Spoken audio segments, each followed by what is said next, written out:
Hello Model Railroaders, it's Dave. Welcome back to the layout. Well, as you can see, it's passenger train night here.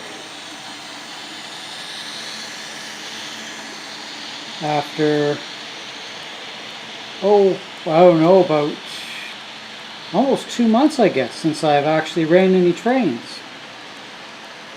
So I figured I would take the opportunity today to switch gears a little bit and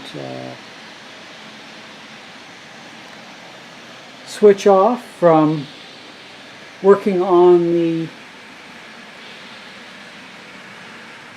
styrofoam for the logging run, though I did pick up the Great Stuff foam. I just haven't tried it out. I just haven't had a good block of time where I can jam out it and get it out. So maybe next weekend or the weekend coming up, whichever you prefer, we'll have an opportunity to start getting some of that foam stuck together.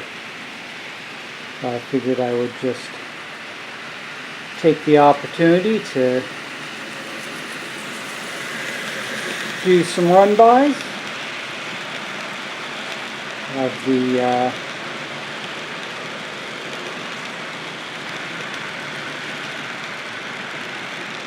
Via train and of the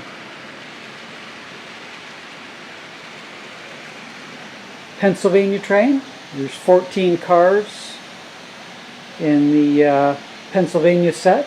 It's a Cato set, and as always with the layout, the goal is to run long trains. So that's why I got the Pennsylvania set, and I believe they're Athearn units, A and B, that are running it. Both those units have sound. The MRC onboard sound chip, I believe. And at some point we'll get some sound in the Via engine. The other Via engine, the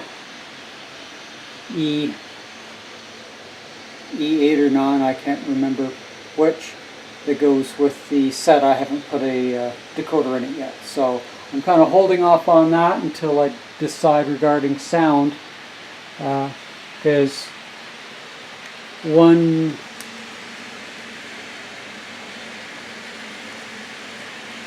loco at the moment pulls the, I'm going to say 10 cars. We'll see if I'm right. 1, 2, 3, 4, 5, 6, 7, 8, 9, and 10. Pulls the 10 cars around fine. So a 14 car passenger and a 10 car passenger. So actually I believe this is the first time I've had both of them running simultaneously on the layout. And with not having the time to really start working on the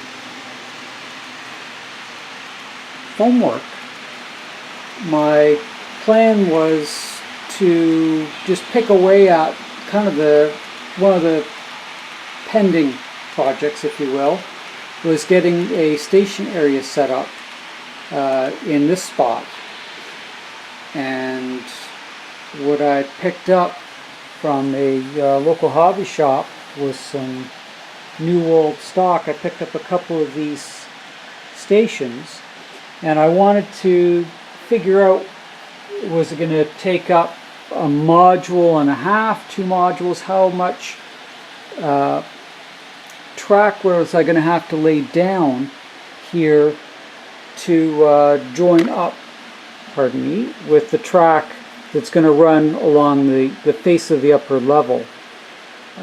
So the plan will be for the passenger train to pull all the way down and then back up the switch, and there will be 4 tracks, 2 pairs of 2, and when I meet the structure there together, and I'll show you what I've got going on over here. So I've already started getting it put together just so I can figure out track placement.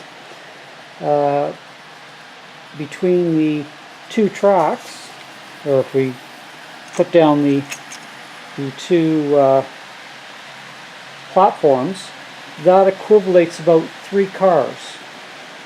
So that only gives me 12 that can actually sit within the station, and then 2 will have to be still connected to the locos. But I can at least break down one of the trains and have it sitting in the proposed station.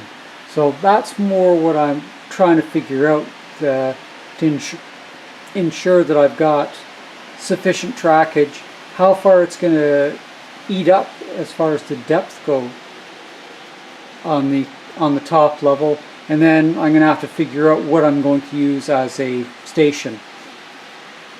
Now, there's really not enough room coming off the main left-hand turnout there to throw in another turnout. Maybe, I don't know if I can squeeze a curved Pico turnout in there to have it branch around and at least pick up one of the lines. But I'm still going to have to come back out onto the spur line to be able to back the train up into the other spurs, because I don't want to eat up too much trackage. At the best I can buy it at is $5 for 3 feet, so I don't want to spend a fortune in track and all that. So while I'm waiting to have sufficient time to deal with the foam, and I still haven't decided whether I'm going to use the great stuff or the No More Nails that is safe for foam. I'm a little hesitant about gluing the sections together with a foam that does expand. I don't want to have to sit there and hold it for a substantial amount of time. So that's where that is. I haven't really figured out what is going in these other areas. I do know I want to put a oil refinery in, and that's going to be a fairly large yard. So I'm thinking the oil refinery may go in this section here, and I'll just do more industry down the top of the bench here. As you see, I've got silos, so there is a farm that's going to be inserted somewhere. And you know, now that I've got some of the scenic blocks up, the partitions, and seeing how that divides the peninsula up, I just, I'm kind of playing with the idea of utilizing this block of space somehow with a pull off of a line. I just don't know exactly what I want and how it's going to take shape at the moment. But I don't want to have just a main line. I want to have a lot of spur lines with industry to be served. And as I mentioned in the previous video, having the structure diorama being removable and being able to replace it on that spur line with a different structure just to change out the dynamic of the layout, that is something I still want to perform or strive toward as the layout evolves. So for now, I figured I'd just get a couple trains running, get my rush back on, which of course I have to turn off or I'm going to get dinged with a copyright infringement, as I did in one of my very first videos, as I found out. So that's why there's no music playing in the background. I don't want to upset anyone, but that's kind of where my Sunday's at, just plugging away at getting some structure building that I haven't really built a structure in about 2.5 years, since before we moved. So it's nice to get that part of the hobby, I don't want to say refreshed, but I don't know what the word would be.